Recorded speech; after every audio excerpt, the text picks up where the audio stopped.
જય શ્રી કૃષ્ણ બધાને. આજ તો છે ને સવારમાં ગરમ પાણી પીવું પડ્યું. વાત જાણે એમ છે કે અમારે અહીંયા એટલી ઠંડી પડે છે ને કે વાત પૂછો માં. શિમલામાં આવી ગયા હોય ને એવું લાગે છે. એટલે પહેલાં તો ઉઠીને છે પહેલાં તો મગ બાફી લીધા અને પછી છે ને એનો વઘાર કરી નાખ્યો.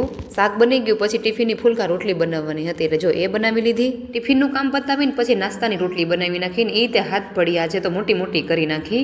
અને આમે નાસ્તામાં છે મોટા ભાગે 7 પડી રોટલી જ અમારા ઘરે બને છે. અને બાજુના ગેસ ઉપર છે ને ચા પણ જો તૈયાર થઈ ગઈ હતી. પછી તો ટિફિન ને બધું પેક કરીને નાસ્તો કરવા બેસી ગયા. પણ ફોન એવી રીતે ગોઠવાણો કે વિડીયોમાં હું એકલી જ આવી.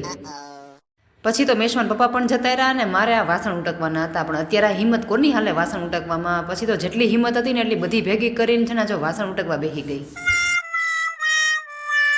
એ પછી કપડાં ફૂંકવા અગાસી પર આવી તો હારવાર કાતર પણ લેતી આવી કેમ કે 2 દિવસ અહીંયા પતંગ હલવાણી હતી ને હાથથી કંઈ નીકળે એમ હતી નહીં. ને અત્યારના પાછા દોરા બાપ રે, હાથેથી સાહસ ન કરાય, ક્યારે તમારી આંગળી ઉડી જાય એનું કંઈ નક્કી નહીં. ચલો મેં તો મેશવાન રમવા થશે. પછી જમીન મેં સુવાનું કામ કર્યું ને મેશવાએ મારા મોઢે ચાંદલા લગાડવાનું કામ ચાલુ કર્યું. પછી તો સાંજ થતાં આવી ગયા હતા બધા અગાસી ઉપર પતંગ ચગાવવા. પણ આ મેશવાને આ ભૂરાભાઈ એ કાંઈ પતંગ ચગાવવા દે આ છોકરાઓને. અને મેશવાએ તો પતંગ તોડી પણ નાખી. અને ભૂરાને ને મેશવાને લઈને પછી ચલો મેં તમને મેં તો ગાડીના છે ને ચક્કર જ લગાવી દઉં. હજી પતંગની તમારે વાર છે ચગાવવાની, મોટા થાવ ને તે ચગાવજો. એ પછી તો બધા બાળકોએ પતંગ ચગાવવાનું કામ પડતું મૂકીને ધમાચકડી શરૂ કરી. અને કિંજલબેન કે પ્રેરણાબેન તમે કઈ રીતે વિડીયો એડિટ કરો છો? તો મેં તો મને બહુ આવડતું તો નથી. સારું ચલો મેં જેટલું આવડે છે ને એટલું તમને શીખવાડું.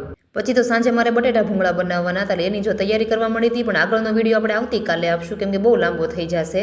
બસ આજના વિડીયોમાં આટલું જ. મળી આવતીકાલના એક નવા વિડીયોમાં.